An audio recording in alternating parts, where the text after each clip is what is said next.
Okay guys, here's a video I'm doing on converting the model M10 45 to 9mm. Doing this for a couple of friends of mine on Uzi Talk, and had some questions on converting the model M10 45 to 9mm. First of all, magwell adapter. You got two options. You can make your own, and wouldn't recommend it. Or you could also make one for a Sten, which is your only option if you're going to do the Sten conversion, but I wouldn't recommend that either. Basically, this is one I got from Russell at RPB, and I think it was like $12, and it's basically, get some light on it, it's basically just a sheet metal adapter, and it works pretty good. I mean, for $12, I'm not going to complain. It's real simple, just simple piece of sheet metal. The only issue I had with this was right here, where the feed ramp is, was just rubbing the bolt a little bit, so I had to give it a little love tap with the hammer right there on the edge. I'm going to point that out for you, or just right along here. I mean, just a little bit. I mean, a few thousandths, and that's all it took.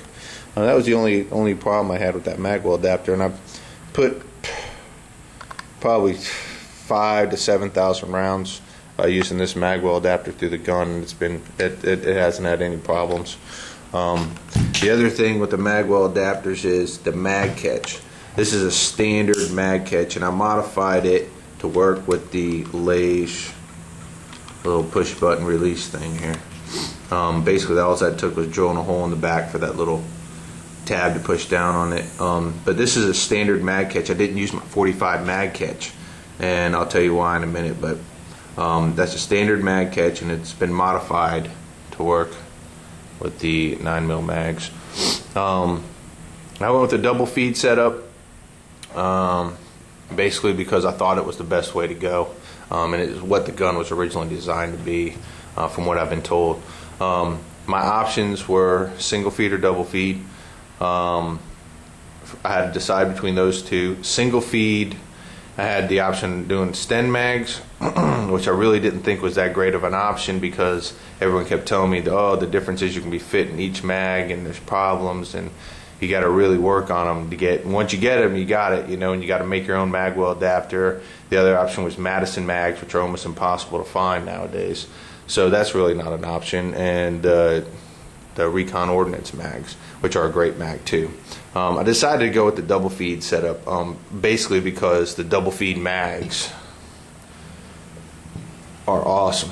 I mean, these things work dirty, wet, no matter what. These things just don't stop running. Great mag. Floor plate comes off real easy for when you're cleaning all the dirt and stuff out of them. I just push the little button, slide it off. Great mag. So basically what I came up with is I just liked the double feed setup a little bit better. It was just basically that was because of the mags. I think the mags are awesome.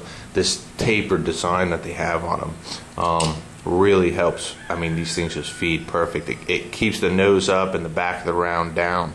And in a straight mag, that's really important, because the 9mm mags or the 9mm rounds are fairly tapered. If you keep that, all your rounds stay nice and level in the mag, and they always feed good. These mags just run flawless. These double feed mags run flawless. They don't get jammed up with dirt no matter what. I mean, they're just great mags. So I went with the double feed.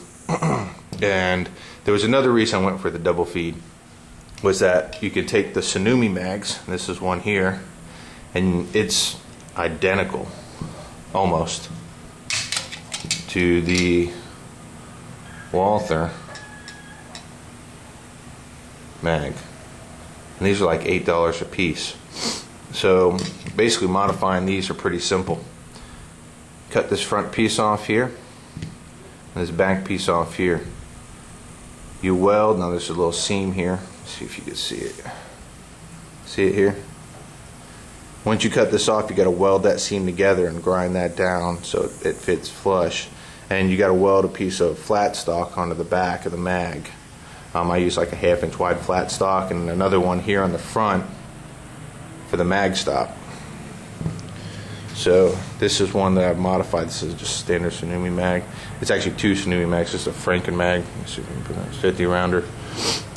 Basically weld a stop on the front, weld your sheathing together up here so it doesn't come apart, weld a piece of flat stock onto the back, and a little bit of fitting, a little filing, a little bit of moly resin. Works like a champ. So that was basically why I went with the double feed. If you really don't have the ability to like weld and modify, I'd probably really consider going with a mag well adapter, the Recon Ordnance single feed mags, and just go like that is probably the best way to go. I went with the double feed, like I said, because I think it's the best way to go.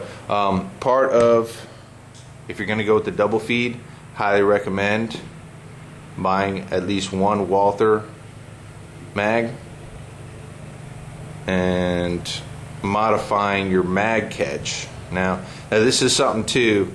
The mag catch, even though everyone says they're like the same, they're really not, because the 45 mag catch, if you were to put, when that thing's in there, these mags don't fit. You got to cut like 1/8 of an inch off the bottom of the mags here. You got to file off like almost 1/8 of an inch to get these to fit with that 45 mag catch, and I didn't want to do that. Basically because now this weapon is good for only your weapon. It's kind of hard to resell this if you wanted to sell it after you've cut 1/8 inch off the bottom, and that person has to fit it for their gun. And another part of fitting too is one thing is that these mags, the closer to the bolt you have them, the better. Basically what I did was I put a piece of clear tape on both these feed lips, and I kept working that mag catch until the bolt stopped wearing off that tape off the top here.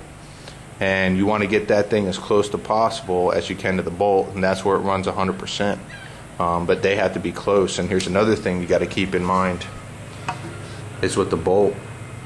Once that bolt starts wearing in, you see how it's all nice and polished and it's knocked down to parkerization. It's done the same thing inside the receiver. Those tolerances are going to get a little bit tighter. So after that breaks in, you might want to recheck to make sure you ain't got to fit these mags again, you know, which is probably going to happen, which has happened to me, is how to re-go. I know nothing happened and there was no wear on the feed lips, but I noticed that it was when it would just wear the tape right off right away. So it was close, you know. So I modified just a little bit more off the mag catch in order to get that thing, you know, more ideal now that it was broken in. And I gotta tell you, they run 100%. They really do run good.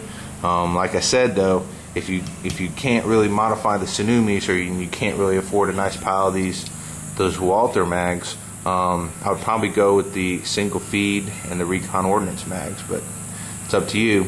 I think the single feed with the Recon Ordnance mags are probably the way to go for most people who don't have the ability to weld and modify. But again, you got to determine your own skill level of what you can accomplish and do that.